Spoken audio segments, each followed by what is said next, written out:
High বন্ধুরা, সবাই কেমন আছো? আশা করি ভালো আছো। আর আমি চলে এসেছি। দেখো কোথায় এসেছি বলো তো, ভালো করে দেখো তো, চিনতে পারো কি না।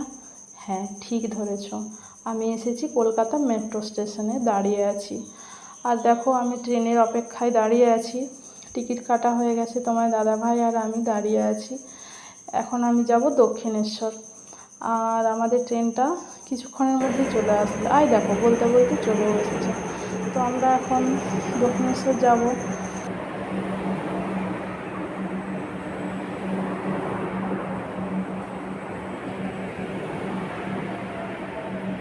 চলো চলো, ট্রেনটা থেমে গেছে, এরপর আগে উঠে বসে। আর এদিকে দেখো, ট্রেনটায় উঠতে কি শান্তি গো। এত গরম, আর এত গরমের মধ্যে খুবই অস্বস্তি লাগছিল। ট্রেনটাতে একটু এসি আছে তো, তাই ঠান্ডাটা পেলাম, কি শান্তি। ট্রেনটা ছেড়ে দিয়েছে। দেখো আমরা চলে এলাম দক্ষিণেশ্বর দেখতে, চলে এলাম এখানে। এখান থেকে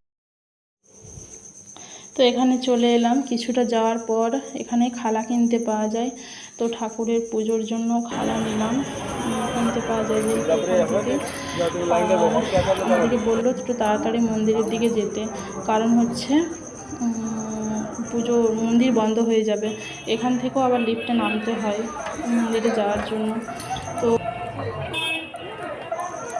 তারপর আসলাম, দিয়ে দেখছি গেট সত্যি সত্যি বন্ধ হয়ে গেছে। আমাদের কষ্টটাই মাটি হয়ে গেল, কারণ এখন মায়ের বিশ্রামের সময়, তাই মন্দির বন্ধ। তো কি করব, তাড়াতাড়ি করে ফিরে এলাম। আর এখানে এসে আগে গেলাম।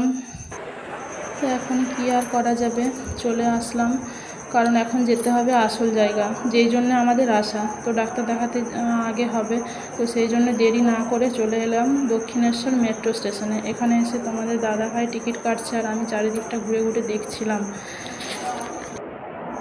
আর এখন প্রায় 1টা বেজে গেছে। আমরা দুজনে এখনও কিছু খাইনি পুজো দেব বলে, কিন্তু এখন খাবার টাইম নেই, ট্রেনের জন্য দাঁড়িয়ে আছি। আর আমাদের দাদাভাই এখনও লাইনে দাঁড়িয়ে আছে টিকিট কাটার জন্য। টিকিট কাটা হয়নি, কারণ প্রচুর ভিড়, অনেকজনের লাইন আছে। তো সেই জন্য তোমার দাদাভাই তাড়াতাড়ি করে, চাইলেও তো তাড়াতাড়ি আসতে পারছি না, না সবটাই তো আর আমাদের নিজেদের খেয়াল খুশির মতো হয় না বলো। এখানে তো সবাইকেই একটু টাইম দিতে হবে। আর দেখো টিকিট কাটা হয়ে গেছে, এখন চলে এসেছি স্টেশনে। আর স্টেশনে এসে শুধু টেনশন হচ্ছে কি, যে ডাক্তারটা ঠিক টাইমে দেখাতে পারবো তো, ভয় পাচ্ছে। আর খুব টেনশন লাগছে। গোপালকে তাই ডাকছি যে গোপাল তুমি রক্ষা করো, ডাক্তারটা যেন দেখানো হয়ে যায়, যেই জন্যে আসা। আর দেখো তোমার দাদা ভাইয়ের মুখটা শুকিয়ে গেছে, কারণ সকাল থেকে কিছু খাওয়া হয়নি। ওকে দেখে আমার খুব কষ্ট লাগছে। আর এই সব ভাবতে ভাবতে ট্রেনটা চলেও এসেছে। তো আমরা দক্ষিণেশ্বর থেকে হাওড়া ময়দান পর্যন্ত টিকিট কেটেছি, কিন্তু আমাদেরকে বলল যে এক্সপ্রেন্ডে নেমে সেখানে আরও আমাকে ট্রেনটা চেঞ্জ করতে হবে। তো টিকিট একটাই কেটেছি, ওতেই হবে। তো আমরা আবার দেখো, তো আমরা ওখান থেকে নেমে আবার আমরা এক্সপ্রেন্ডে এসে আবার 10 মিনিটের মতো অপেক্ষা করলাম। তারপর ট্রেন এলো। আসতে একদম হাওড়া ময়দানে নেমেই তাড়াতাড়ি করে আগে টোটো করেছি। টোটো করে আগে গেছি ডাক্তারখানায়। তো যাই হোক চলে এসেছি এখন। তো একদম একদম ডাক্তারখানার সামনে চলে এসেছি। তো তাড়াতাড়ি করে আগে যাচ্ছিলাম, যে আমাদের 3জনকার পরে নাম ছিল। তো আমাদের কতজনের পরে হয়েছে আমরা তো বুঝতে পারছি না। আর আমাদেরকে তাড়াতাড়ি ফোন করে করে ডাকছিল, ডাক্তারের যে অ্যাসিস্ট্যান্ট যে আছে সে সারাক্ষণই ফোন করছিল যে আপনারা কি এসেছেন, তাহলে তাড়াতাড়ি আসুন। আর দেখো আমি চলে এসেছি। তোমার দাদাভাই আগে ভিজিটটা দিয়ে যে টিকিটটা সংগ্রহ করতে হয় সেটা আগে সংগ্রহ করে তারপর দেখো অপেক্ষা করছি, কারণ 10 জনের হয়ে গেছে। 10 জনের পরে আমার নামটা ধরে ডাকছে, তারপরে আমি গেলাম। আর এদিকে দেখো তোমাদেরকে এই ছবিটা আমি শেয়ার করেছিলাম এর আগের বারে ডাক্তার দেখাতে এসে। এটা হচ্ছে পিতলের গণেশ ঠাকুর। এটা দূর থেকে দেখাচ্ছে ছোট, কিন্তু অনেক। যাই হোক চলো, ডাক্তার দেখানোও হয়ে গেছে, আর এদিকে ওষুধ নেওয়াও প্রায় হয়ে গেছে। অনেকক্ষণ ধরে ওষুধ দোকানে দাঁড়িয়েছিলাম, ওষুধ নেওয়া হয়ে গেছে।